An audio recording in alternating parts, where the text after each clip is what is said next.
Wateja wapendwa wa tax season, leo tunakuja tena kukukumbushia ya kuwa tax season inakaribia.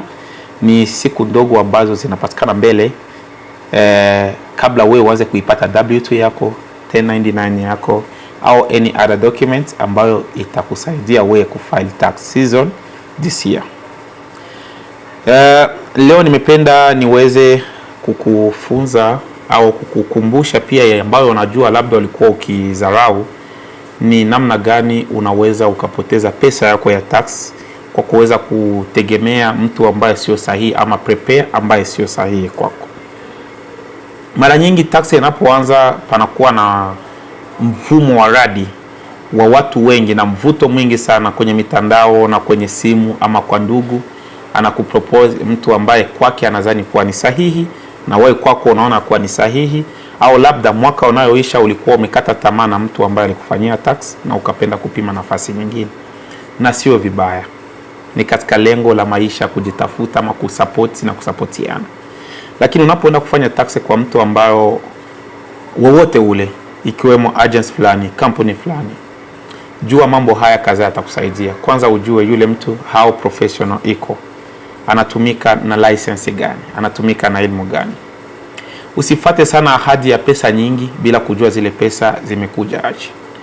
Ni jukumu lake yeye tax prepare kukuikaza chini na kukuonesha kitu ambacho anafanya kwenye tax yako, na ni decision yako wewe kuamua zile pesa kuwa utazichukua ama hauzitaki. Ni kwa kuwa watu wengi huwa wanapofoka na pesa ambao wanaoneshwa na hawajue zile deduction ama mambo gani yamefanywa ili wapate zile pesa. Alafu ambaye aliyejua kupata 20,000, 15,000 au 10k ana end up kufikisha mwaka mzima hajapewa pesa yake, na bado huku IRS inamuuliza ni kwa nini au ni vitu gani hivi aliweka kwenye tax. Kwa hiyo unapita wakati mgumu kwa kuwa na hiyo matamanio ya kusema nilikuwa nahitaji pesa nyingi, na huyu bwana fulani, dada fulani au mtu fulani, fasi fulani, state fulani ndio nakupa pesa nyingi. Niko hapa ni kwa ajili ya kuisaidia jamii, community yetu, ili tusiweze kuandika kwenye mitego ile ya yule ambaye anatumia njia yenye kuwa na hasara kama ile kwenye tax. As kipengele kikubwa cha Venix ambao tax service tunaitumika ndani kwa muda sasa, sisi hatufanye tax tu, pia tunaelimisha ni tax. Tunakufunza haje uta maximize pesa yako. Na tukisema maximize pesa yako, haijalishi haisemaanishe ya kuwa tutakufikisha kwenye mabilioni ya pesa. Maximize ni kusema tutatafuta kadiri ya pesa nyingi ambao wewe unaruhusiwa kupata na government inakuruhusu wewe kupata. Kwa makini na lile swala. Alafu jambo la pili, napenda nikumbushe kwa wale watu ambao huwa wanapenda kukimbia kufanya tax, au wanapenda kufanya tax nyuma, au wanapenda kufanya tax kwa kusubiri. Kumbuka ya kuwa tax inaanza mwezi wa pili tariki 1 ama mwezi wa kwanza 29, 26, 27, 28, 29 mpaka mwezi wa 4, 15. Kwa hiyo jitaribu sana kuwa na wakati wa kuweza kuwahi kwenye kufanya tax yako ili uweze kutambua na wala uweze kusaidia kupata pesa yako mapema. Kitu kingine ambacho nakufunza leo ambao labda unajisumbua sana na unahangaika sana kiakili ni kuwa utajuaje ya kuwa tax preparer amekupa pesa ambao ni kweli ama sio kweli.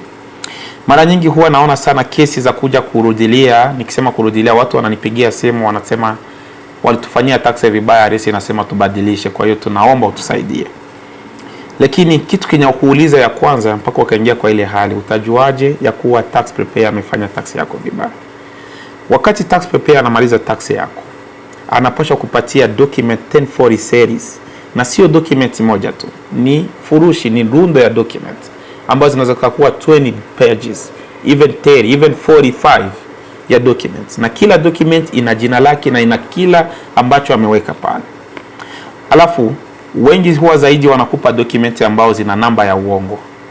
Anakupa document inaandikwa 10,000, 5,000. Ana keep document yake ya ukweli. Utajuaje ya kuwa ile pesa amekuonesha ni ya uongo ama ni ya ukweli? Nenda kwenye hii hapa nitakupa leo, ambayo ni website free IRS to go. Google, weka kwenye IRS to go, weka ile namba amekupa, weka social security namba yako. Pia uweke status ya filing yako. Ina maana kama umefile uko single, uko married ama uko household, utaweka pale. Alafu weka na mwaka ambao umefile ile tax na pesa amount exactly ambayo amekupa. Ukikuta ya kuwa una research na pesa ile haijioneshe kwenye system, ujue ya kuwa ile namba uko nayo haiko ndo namba IRS iko nayo. Kitu cha ambayo ni cha mwisho nitakufunza, jua kuomba receipt yako ya tax. Hapa kwenye Venice tukifanya tax tunakuchaji pesa na tunaandika receipt na tuna sign receipt. Usikubali tax paper anakuambia mimi nitakulipa, utalipa $100, utalipa $50 ama utalipa. Hakuna mtu ambaye anafanya kazi ya kukupatia wewe $10,000 ili aweze kulipa $100 ama atoke kubure. Ni jukumu lako wewe kumuikaza chini na kumuuliza umekata pesa ngapi na unipe receipt. Alafu uende na dokumenti zako za 1040 ili kesho yake pesa yako ikija ama ikija yene ujue gisi ya kuweza kufuatilia kwa kesi kupitia IRS.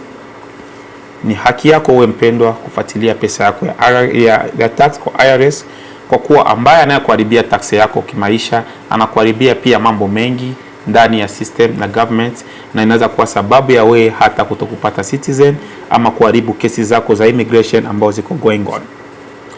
Nashukuru sana kunifuata kwa sikia leo. Jina langu ni Ibrahim Kabongo Jantamanta Pires, napatikana mji wa Denver, Colorado. Kampuni yetu ya Venice Enterprise iko kwenye Denver, Colorado. Pia tuko na ma-agents some of states na tunatumika tax pia kwa state nzima 50 states. Tupigie simu, tuandikie message, tuma email address, visit website zetu, tuko official fasi yote online pages. Tuambie unawaza nini, tuambie unataka tusaidieje, na tutakukaribisha kwa bure kwenye tax season. Uwe nasi, asante sana, tunakushukuru.